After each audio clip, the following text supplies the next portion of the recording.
Kami bangga sekali dengan apa yang tadi disampaikan oleh Gus Muhaimin, gagasan, rencana. Saya sangat bangga, tadi saya beri nilai 9,9 kira-kira gitu. Bagus, tiga-tiganya bagus. Bagus-bagus lah kemarin. Kalau Pak Mahfud jelas paling bagus.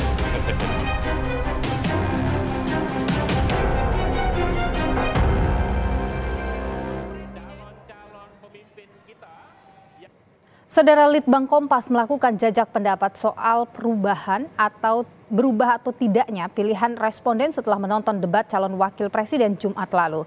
Pengumpulan pendapat melalui telepon dilakukan Litbang Kompas pada 22 Desember 2023 pukul 19.30 sampai pukul 22 waktu Indonesia Barat saat pelaksanaan debat. Melibatkan 212 responden dari seluruh Indonesia dengan sampel ditentukan acak dari responden panel Litbang Kompas sesuai proporsi jumlah penduduk di setiap provinsi. Tingkat kepercayaan penelitian ini 95%. Margin of error kurang lebih 6,73% dalam kondisi penarikan sampel acak sederhana. Pengumpulan pendapat sepenuhnya dibiayai oleh Harian Kompas, PT Kompas Media Nusantara. Kalau membuat target pertumbuhan bisa saja. Hasil jajak pendapat Litbang Kompas soal pilihan responden setelah debat Cawapres 22 Desember 2023 lalu, responden yang pilihannya tetap atau tidak berubah sebesar 66,7%, berubah pilihan 11,3%, tidak tahu 22%. Sementara aspek kelancaran dan kejelasan menjawab pertanyaan, skor rata-rata Muhaimin Iskandar 7,0, Gibran Rakabuming 7,1, Mahfud MD 7,5.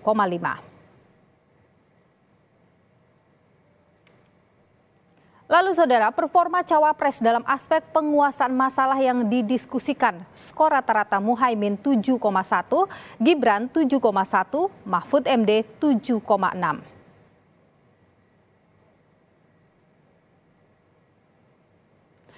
Lalu saudara, dalam aspek penampilan, nilai rata-rata Muhaimin 7,8, Gibran 7,3, dan Mahfud MD 7,5.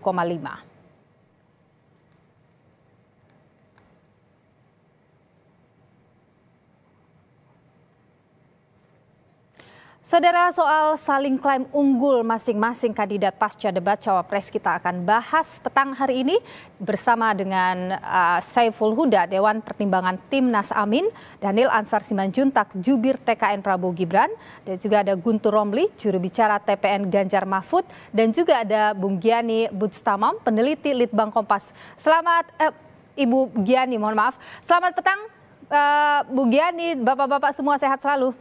Selamat petang. Selamat petang. Oke, saya ingin ke Bu Giani dulu ini soal hasil 66% ini dinyatakan tidak berubah ya pilihannya setelah menonton debat. Bagaimana kita membaca hasil ini, Mbak Giani? Ya, artinya sebenarnya publik atau responden yang berhasil kami hubungi itu sebenarnya sudah punya ketetapan atau kepastian dalam memilih calonnya untuk di pemilu Februari nanti gitu. Jadi tidak terlalu signifikan debat ini akan mempengaruhi pilihan mereka. Oke, jadi sepanjang 2 debat terakhir itu tidak ada perubahan signifikan yang membuat mereka ingin berubah pilihan, begitu Mbak? Iya, karena persentasenya kalau dibandingkan pada debat yang pertama sebenarnya lebih kecil ya, sekitar 9,7%.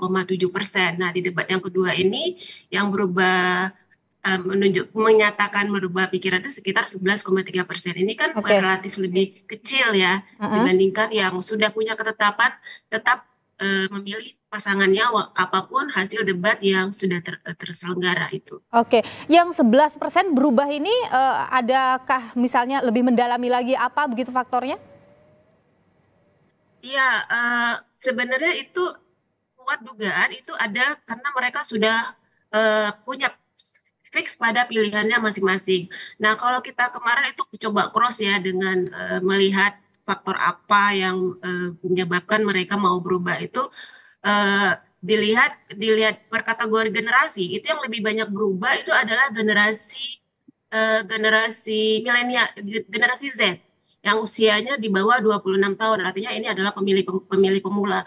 Nah, mereka inilah porsinya yang lebih besar ke derajat kebimbangannya, kira-kira begitu. Jadi mereka ini masih mencoba mencari informasi apa kira-kira yang membuat mereka bisa mantap untuk memilih dan apa yang bisa membuat mereka berubah pilihannya dalam waktu yang masih tersisa ini. Oke, baik. Saya ingin beralih dulu nih soal saling klaim unggul. Semuanya tentu mengklaim unggul dalam debat kemarin. Saya ingin ke Bung Saiful Huda dulu, Dewan Pertimbangan Timnas Amin ini. Apa yang membuat Bung Gus Muhaimin ini unggul dalam debat kemarin? Ya, kalau soal unggul dan tidak unggul kita serahkan ke lembaga yang melakukan survei, jajak pendapat publik termasuk Kompas kan sudah melakukan. Saya kira tadi hasilnya juga sudah bisa kita lihat bersama. Jadi terkait dengan itu kami tidak ada kebutuhan memang untuk klaim-mengklaim. Biar lembaga survei yang independen yang melakukan itu. Oke, tapi yang tentu pertama. Ada catatan. Yang kedua kita serahkan kepada publik, dalam hal ini rakyat Indonesia masih punya waktu untuk mengapresiasi atau kemudian memberikan catatan dari hasil debat itu. Tapi tentu pasti ada catatan yang dari Timnas Amin begitu setelah melihat debat kemarin, Bung Saiful. Ya, memang ada beberapa catatan. Yang pertama, kemarin memang agak tercederai oleh temannya Mas Daniel sebenarnya. Jadinya dicerdas cermat. Jadi melempar sebuah istilah.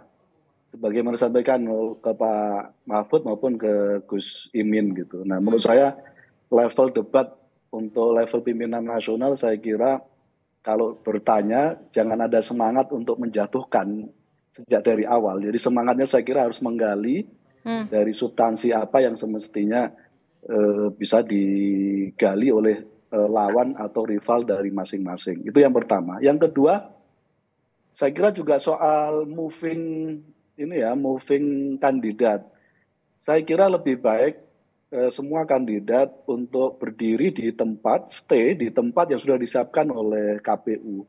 Jadi di dalam briefing kemarin disampaikan tidak boleh moving, tapi tiba-tiba ada yang memulai moving gitu. Oke. Saya kira termasuk untuk menjawab pertanyaan kan nggak harus mendatangi si penanya gitu. Saya kira pada konteks ini kita merasa agak kurang sopan begitu. Jadi di mana si kandidat mendatangi kandidat yang lain, saya kira itu kurang tepat pada konteks itu. Nah, karena itu kita ingin ini direvisi, dievaluasi oleh KPU. Oke. Kalau kita lihat kami yang ya, kenapa? Gimana, Mbak? Kenapa? Ya, lanjut. Gimana, Mbak? Oke, Bung Saiful, tapi kalau kita lihat ya dalam debat kemarin kan Gus Muhaimin berapa kali diserang dengan sejumlah pertanyaan oleh Gibran Rakabuming Raka ya. Soal IKN misalnya, itu ya kan ditanyakan, kemudian soal ekonomi syariah. Bagaimana Anda melihat itu? Ya kalau soal IKN kan Mas Gibran ngomongin soal inkonsistensi. 40 kota juga dikomentari. Sebenarnya yang pertama menyangkut IKN ini, ketika fraksi PKB menyetujui atas perintah Gus Muhaimin terkait dengan undang-undang IKN, waktu itu kan ada kesepakatan di level elit bahwa ini tidak akan menggunakan anggaran APBN karena pasti akan terganggu alokasi anggaran kita untuk pembangunan pemerataan yang lain. Nah faktanya kemudian 450 triliun digunakan untuk pembangunan gitu. Jadi kami tetap konsisten bahwa APBN jangan dipakai untuk IKN. Oke. Nah itu konsistensi kami, jadi berbalik dengan apa yang difikirkan oleh Mas Gibran. Yang kedua, bahwa ada investor yang nggak mau, padahal sudah diiming-iming 120 tahun, 2 generasi digadekan untuk IKN, dan sampai hari ini juga investor belum mau, itu jangan disalahkan terkait dengan konsistensi kami begitu. Baik. Itu kan inkonsistensi yang dilakukan oleh pemerintah yang tadinya tidak ada konsesi lahan sampai 120 tahun. Kita tahan di sana tidak dulu. Tidak ada tadinya anggaran 450 triliun. Oke, kita tahan di sana dulu. Saya ingin ke Bu Daniel dulu. Bu Daniel, performa dari Gibran kemarin banyak mendapat respon positif, tapi juga ada sejumlah catatan, baik itu dari kubu 01, 03. Bagaimana? Pertama, seperti disampaikan oleh Pak Prabowo kemarin ya, bahwasannya ya semua kandidat menampilkan niat baik dan ingin memajukan Indonesia secara bersama-sama, dan itu kami hormati. dalam hal performance Mas Gibran kemarin malam, tentu Pak Prabowo dan tim semua sangat puas. Kenapa? Karena Mas Gibran berangkat dari situasi saya sering nyebutnya sebagai istilah underdog mentality. Underdog mentality itu secara psikologi sering disebut karena Mas Gibran ketika datang ke debat sebelumnya berminggu-minggu, berbulan-bulan beliau dibully, misalnya dinyinyiri, dihina, bahkan ada yang ngatain dia Samsul lah, dia katain dia belimbing sayur lah, semua nyinyiran, semua sikap meremehkan, menghina itu dialamatkan ke Mas Gibran. Nah, situasi seperti itu yang memunculkan tadi saya istilah underdog mentality. Ketika kita diremehkan, ketika kita dihina, gitu. Beliau ingin membuktikan kapasitas dan kompetensinya. Bung Daniel, kemarin itu kan Mas Gibran banyak menggunakan istilah-istilah asing ya dalam pertanyaan. Itu strategi dari Paslon nomor 2 memang? Tadi saya lanjutkan, akhirnya kompetensi dan kapasitas Mas Gibran itu ditunjukkan pada debat itu. Jadi anggap remeh dan hinaan selama ini itu roboh dengan pembuktian tersebut. Nah, terkait dengan penggunaan istilah, itu dialamatkan pertanyaan itu justru ke Gus Muhaimin. Kenapa dialamat ke Gus Muhaimin? Karena PKB dan Gus Muhaimin sendiri dianggap dekat dengan wacana dan kegiatan ekonomi syariah.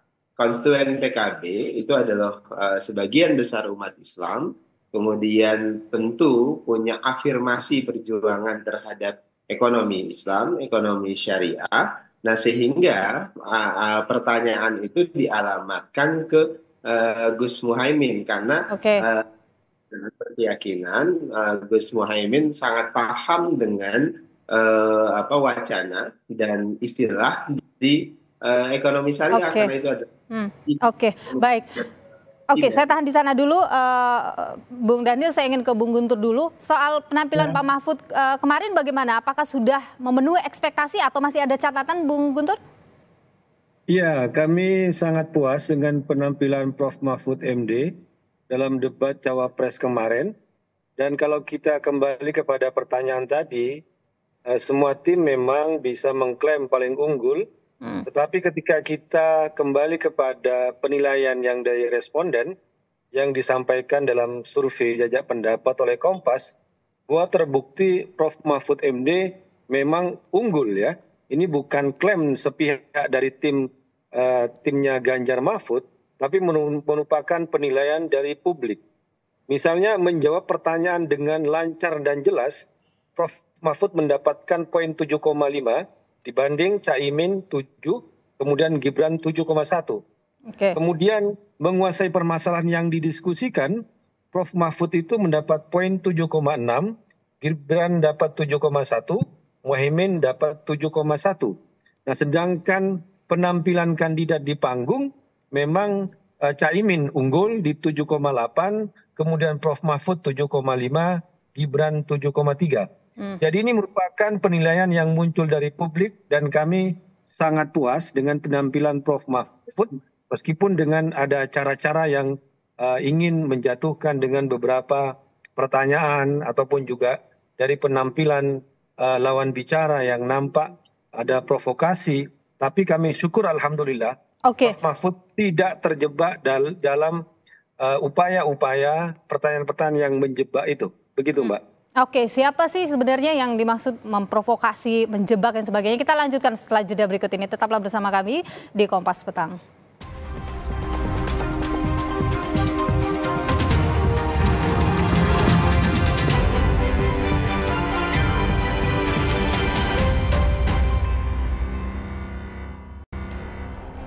Kami bangga sekali dengan apa yang tadi disampaikan oleh Gus Muhaimin, gagasan, rencana. Saya sangat bangga, tadi saya beri nilai 9,9 kira-kira gitu. Bagus, tiga-tiganya bagus. Bagus-bagus lah kemarin. Kalau Pak Mahfud jelas paling bagus.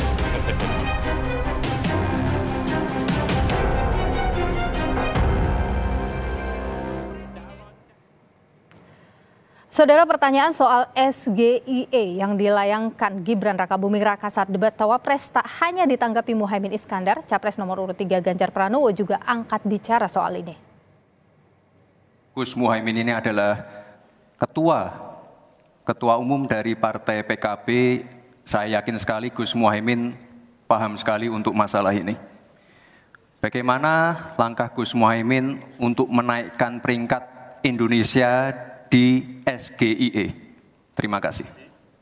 SGIE. Mungkin ada evaluasi Gus, ingat semalam ada pertanyaan yang mungkin... Ya biasa namanya tanya itu kan ada yang kita tahu, ada yang kita harus tanya dulu. Apa dia nanya, ternyata harusnya berbahasa Inggris, dia omongkan pakai bahasa Indonesia, ya kita nggak paham. Terus ada lebih bagus lagi substansinya disampaikan. Kalau itu SGIE, kalau mungkin membacanya pakai bahasa Inggris karena itu singkatan bahasa Inggris SGIE umpama gitu, orang kan mikir apa ya gitu. Tapi dalam teknik debat presiden sebelumnya juga pernah terjadi begitu. Kita lanjutkan kembali perbincangan kita petang hari ini, saudara. Saya ke Bung Guntur dulu. Tadi tertinggal pertanyaan soal provokatif. Ada yang bertanya secara provokatif, itu siapa sih? Ya, kalau kita lihat gerak-gerik dari Mas Gibran yang sudah ditegur oleh KPU pada debat Capres pertama, yang gayanya memprovokasi, itu kan kembali terjadi lagi pada debat Cawapres kemarin dengan memprovokasi menggunakan gerak tubuh dan tangannya. Itu kan sudah jelas-jelas melanggar. Kalau untuk pelanggaran yang pertama mungkin mau kita maklumi itu spontan. Tapi kalau sudah mengulangi yang kedua kali, ini sepertinya ada upaya untuk menentang dan untuk menyepelekan KPU yang setelah memberikan teguran terhadap yang tidak boleh ya dengan gaya-gaya provokatif tersebut. Dan juga saya juga menegaskan kembali apa yang disampaikan oleh Mas Huda tadi, memang itu Cawapres itu tidak boleh bergerak ya dari meja yang sudah disediakan. Jadi tetaplah berdiri di situ ya, dan itu sudah disediakan tempat. Tapi kemudian ada gerakan-gerakan yang meninggalkan meja itu juga tidak baik ya. Jadi sepertinya ada upaya untuk memang menyepelekan dan untuk melanggar aturan-aturan yang sudah ditetapkan oleh KPU menurut saya. Bung Daniel. Dan itu merupakan provokasi menurut saya. Bung Daniel, ini banyak kritik ini dari paslon 01 dan 03 ke Cawapres Anda, bagaimana? Ya, kalau disebut sebagai provokasi agaknya tidak tepat ya. Itu ekspresi saja Mas Gibran pada suasana debat, kemudian suasana dialog seperti itu bersikap ekspresif. Sikap ekspresif itu bisa muncul secara spontan. Nah, tidak ada maksud untuk memprovokasi siapapun di situ. Dan ada ekspresi semangat yang ingin dimunculkan Mas Gibran ketika suasana debat. Dan itu biasa terjadi setiap momentum acara apapun. Tapi itu akan dievaluasi tidak dalam debat-debat selanjutnya? Tentu itu akan menjadi diskursus kita, misalnya dengan pihak KPU dan terkait dengan ekspresi yang dianggap tidak pantas atau tidak sesuai. Tapi dalam konteks kami ekspresi itu masih dalam level yang biasa, dan itu menurut saya tetap menggembirakan. Baik, saya ingin ke Bung Saiful Huda dulu. Jadi kalau misalnya ada serangan-serangan pertanyaan-pertanyaan yang menyerang kepada Cawapres Anda, itu mengganggu performa Cawapres Anda, Bung Saiful? Ya kalau sifatnya menjatuhkan saya kira pasti ya. Ada yang menjatuhkan kemarin? Ya semestinya pertanyaan level pimpinan nasional kan nggak ngomongin istilah ya, singkatan gitu kan, tidak pada konteks itu. Tapi saya kira pertanyaan harus nukik pada substansi dari tema yang dibahas, dan itu penting ya. Semua menjaga etika dan tidak pada semangat untuk saling menjatuhkan.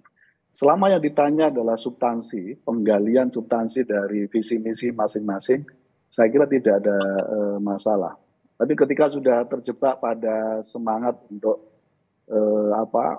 mengikuti cara yang sudah pernah dilakukan dan dievaluasi, oh ini jebakan yang efektif untuk menjatuhkan kandidat lain, Itu menurut saya tidak perlulah diteruskan gitu. Dan apa yang dilakukan oleh Mas Gibran tadi malam itu kan kira-kira meniru apa yang sudah pernah terjadi sebelumnya. Yang sudah dilakukan oleh ayah andanya yang waktu itu memberikan pertanyaan kepada sahabat karibnya Mas Daniel, Pak Prabowo Subianto waktu itu terkait dengan TPID waktu kalau nggak salah. Baik, saya tahan di sana. Saya ingin ke Bu Giani dulu. Bu Giani, kalau kita lihat perubahan misalnya dari responden begitu ya, hasil jajak pendapat dari Litbang Kompas ini, apakah formula pertanyaan dari masing-masing kandidat ini mempengaruhi perubahan pilihan itu? Formula pertanyaan antar ini ya, iya, dari itu bisa mempengaruhi. Itu bisa mempengaruhi sih sebenarnya, tapi kalau kita melihat kan ini kan jumlah yang berubah ini kan tidak terlalu besar ya, rata-rata sekitar 10% begitu. Masyarakat itu sebenarnya sudah firm dengan pilihannya, cuman kita masih melihat lagi nanti ke depannya yang debat-debat selanjutnya, jangan sampai nanti justru yang berubah, yang bimbang ini menjadi lebih besar gitu. Jadi setelah melihat debat malah jadi semakin berubah gitu ya. Nah, memang model pertanyaan, penampilan kita kan ada 3 aspek ya, ada penampilan di panggung, kemudian juga penguasaan terhadap diskusi, juga satu lagi itu adalah komunikasinya dalam menjawab termasuk juga bertanya gitu, itu menimbulkan kesan bagi responden gitu, karena dengan debat ini kan membuka peluang bagi responden untuk melihat bagaimana sebenarnya sesungguhnya kapasitas dari capres atau cawapres gitu. Nah, walaupun sekarang ini istilahnya jumlahnya kecil nih yang bisa berubah, jangan sampai itu menjadi besar gara-gara kesalahan yang mungkin karena terpancing oleh kandidat yang lain seperti itu. Saya ke Bu Daniel. Bu Daniel, pertanyaan yang keluar dari Mas Gibran soal SGIE itu, ini tahu nggak sih, maksudnya Pak Prabowo ini tahu nggak sih pertanyaan itu akan keluar? Mbak Nilu, semua pertanyaan yang didesain itu merepresentasikan afirmasi kami, Prabowo dan Gibran terkait visi.